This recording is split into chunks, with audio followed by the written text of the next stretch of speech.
You ever notice that person? They don't try to be funny. They don't dominate the conversation. They don't even seem to be performing. But people just orbit around them. The energy shifts when they speak. Everyone leans in. Everyone remembers them. And you're standing there, doing mental gymnastics, trying to calculate the perfect thing to say, only to leave the conversation and replay it for 48 hours straight. If you've ever wondered why some people are effortlessly charismatic while the rest of us feel like we're running a social simulation in our heads, this video is going to hit dangerously close to home. Let's be honest about what happens in your head. You're in a conversation. Someone says something normal, and instead of responding like a normal human, your brain opens 17 tabs. Was that a weird thing to say? They smiled, but was it a pity smile? I've been talking too much. No, too little. Shit, I'm spiraling. Then the interaction ends and the real nightmare begins. You lie in bed performing an autopsy on a 5-minute conversation that the other person has already forgotten. You analyze their tone, their micro-expressions, the way they said yeah. Meanwhile, the charismatic person walks away thinking about what they're having for dinner. You don't lack charm. You don't lack personality. You're just playing a completely different game.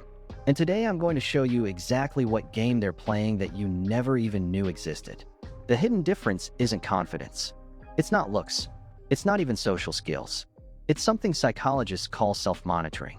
High self-monitors, most overthinkers, are constantly scanning the environment for how they're being perceived.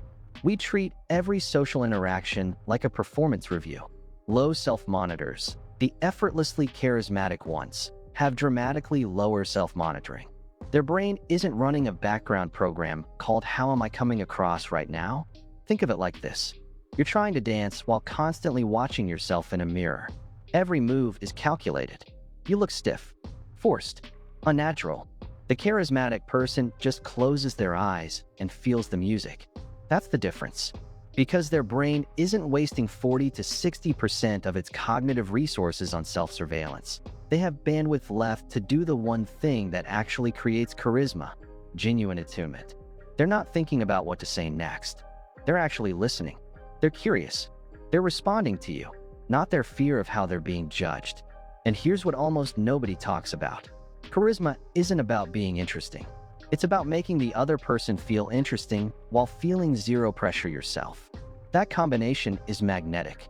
But if this is the mechanism, why do some people naturally have it while others torture themselves? That leads us to the trap. Your brain isn't defective. It's following a survival script written 50,000 years ago. Back then, getting rejected by your tribe meant death. Your nervous system still believes this. So every time you feel "I might look stupid," your body treats it like a lion is chasing you. That's why your heart races. That's why your mind goes blank. That's why you replay conversations like security footage.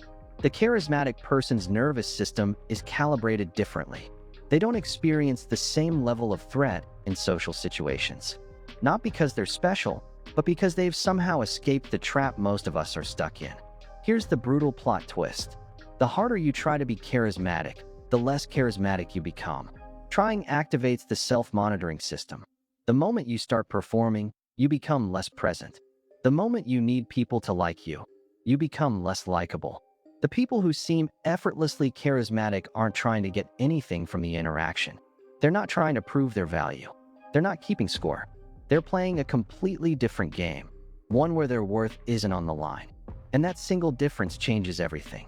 So here's the real answer to why some people are effortlessly charismatic. They have psychological freedom in social situations. They've stopped making their self-worth dependent on how every interaction goes. They don't need you to like them. They don't need to prove they're smart or funny or cool. They don't need the interaction to go perfectly. That freedom creates the exact conditions where their real personality can finally breathe.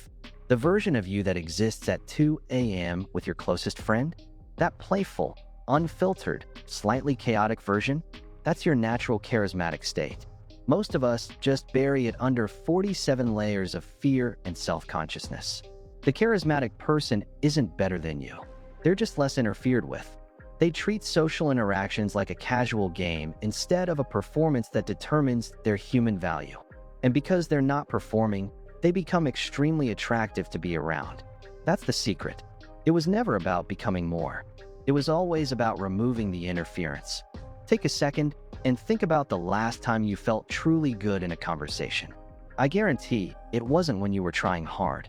It was when you forgot to be self-conscious, when you got lost in the moment, when you stopped performing. That person is still in you. Your only real job isn't to become charismatic. It's to stop getting in your own way so violently. The next time you feel that familiar spiral starting, try gently reminding yourself, nothing bad is actually happening. I'm safe. I don't need anything from this person. Then bring your attention back to them. Watch what happens when you stop performing and start existing. You might discover you were never bad at socializing. You were just really, really good at punishing yourself for it. The most fascinating thing about what we uncovered in this video is realizing that charisma isn't something you add to your personality. It's what naturally appears the moment you remove the constant self-monitoring that's been weighing you down. If you want to understand how the same anxiety shows up in those painful moments where everything goes quiet, watch my previous video, The Psychology of Awkward Silence. It reveals exactly why your brain turns silence into panic and how that hidden mechanism is secretly destroying your social flow. If this video helped you feel seen, please like this video, share it with someone who overthinks every interaction, and subscribe for more psychology content that actually explains what's happening inside your mind.